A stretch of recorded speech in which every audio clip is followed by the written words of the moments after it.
Hi, welcome to my channel. അപ്പോൾ ഞാനിന്നിവിടെ തയ്യാറാക്കുന്നത് ഒരു പരിപ്പ് രസമാണ്. അപ്പോൾ നമുക്കതെങ്ങനെയാണ് തയ്യാറാക്കുന്നതെന്ന് നോക്കാം. അപ്പോൾ ഇതിനു വേണ്ടി ഞാനൊരു കുക്കറിൽ കുറച്ച് പരിപ്പ് എടുത്ത് വെച്ചിട്ടുണ്ട്. അത് കൊവുത്ത് ഒരു 10 മിനിറ്റ് വെള്ളത്തിലിട്ട് വെച്ചിരുന്ന പരിപ്പാണ്. അപ്പോൾ അതെടുത്ത് വെച്ചിട്ടുണ്ട്. ഇനി ഇതിലേക്ക് ഒരു 2-3 ഉള്ളി, ഒരു 2-3 വെളുത്തുള്ളി, ഇതിലേക്ക് ആവശ്യത്തിന് വെള്ളം ഒഴിച്ചു കൊടുക്കുക. ഇതിലേക്ക് 2ആയി കീറിയ തക്കാളി ഇട്ട് കൊടുക്കുക. ഞാൻ 2 വലിയ തക്കാളിയാണ് എടുത്തിരിക്കുന്നത്. അപ്പോൾ അതും കൂടെ ഇട്ട് കൊടുക്കുക. ഇനി നമുക്ക് ഇത് അടച്ച് വെച്ച് ഒരു 4 വിസിൽ കേൾക്കുന്നത് വരെ ഒന്ന് അടച്ചു വെച്ച് വേവിക്കാം. ഇനി ഇതിലേക്ക് ഒരു മിക്സിയുടെ ജാറിൽ നമുക്കൊരു 2 വറ്റൽമുളക്, ഒരു 1 ടീസ്പൂണോളം ജീരകം,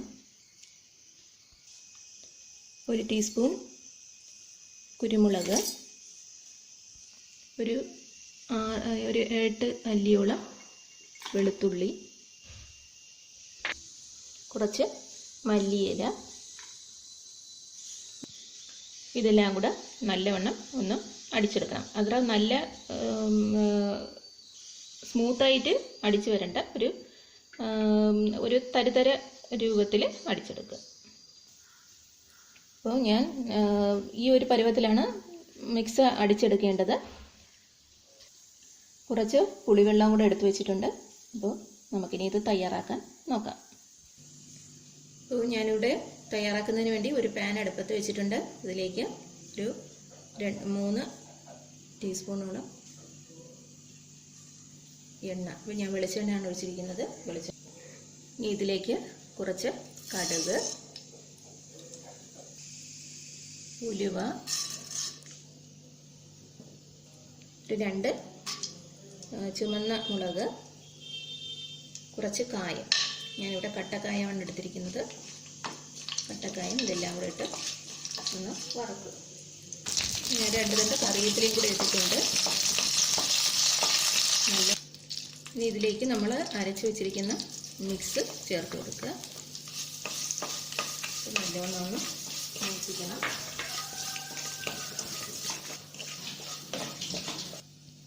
ഇനി ഇതിലേക്ക് ഒന്ന് മൂത്ത് വരുമ്പോഴത്തേക്ക് ഇതിലേക്ക് ഈ പുളിവെള്ളം കൂടെ ചേർത്ത് കൊടുക്കുക.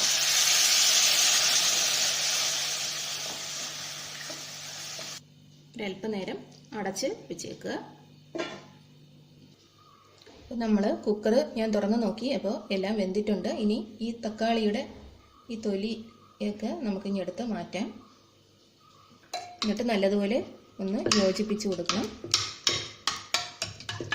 പരിപ്പും തക്കാളി എല്ലാം കൂടെ ചേർത്ത് നല്ലവണ്ണം ഒന്ന് ഉടച്ച് ചേർത്ത് കൊടുക്കണം. അപ്പോൾ ഇതെല്ലാം നല്ല മൂത്ത് മിക്സ് ആയിട്ടുണ്ട് പുളിവെള്ളവുമായിട്ട്. ഇനി നമുക്ക് ഈ മിക്സ് ഇതിലേക്ക് ചേർത്ത് കൊടുക്കാം.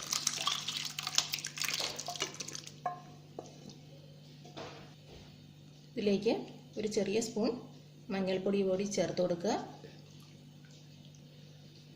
ആവശ്യത്തിന് ഉപ്പ് ചേർത്ത് കൊടുക്കുക. ഉപ്പ് നമ്മൾ ഇതുവരെയും ചേർത്തില്ലായിരുന്നു. അപ്പോൾ ആവശ്യത്തിന് ഉപ്പ് ചേർത്ത് കൊടുക്കണം. കുറച്ച് വെള്ളവും കൂടി ചേർത്ത് കൊടുക്കാം. ഇനി ഇതിൻ്റെ മുകളിലേക്ക് കുറച്ച് മല്ലിയില കൂടെ ചേർത്ത് കൊടുക്കുക.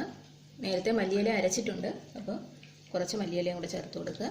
എന്നിട്ട് നല്ലവണ്ണം ഒരു തിള വരുന്നത് വരെ ഇരിക്കട്ടെ. ഇപ്പോൾ തിളച്ച് വന്നിട്ടുണ്ട്. ഒരു തണ്ട് കറിവേപ്പിലയും കൂടെ ഇട്ട് കൊടുക്കുക.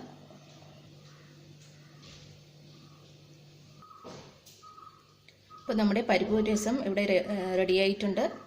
അപ്പോൾ എല്ലാവരും ട്രൈ ചെയ്ത് നോക്കണം. വളരെ എളുപ്പത്തിൽ തയ്യാറാക്കാൻ പറ്റുന്ന ഒരു രസമാണ്. വളരെ ടേസ്റ്റിയുമാണ്. അപ്പോൾ എല്ലാവരും ട്രൈ ചെയ്ത് നോക്കിയിട്ട് അഭിപ്രായങ്ങൾ പറയണം.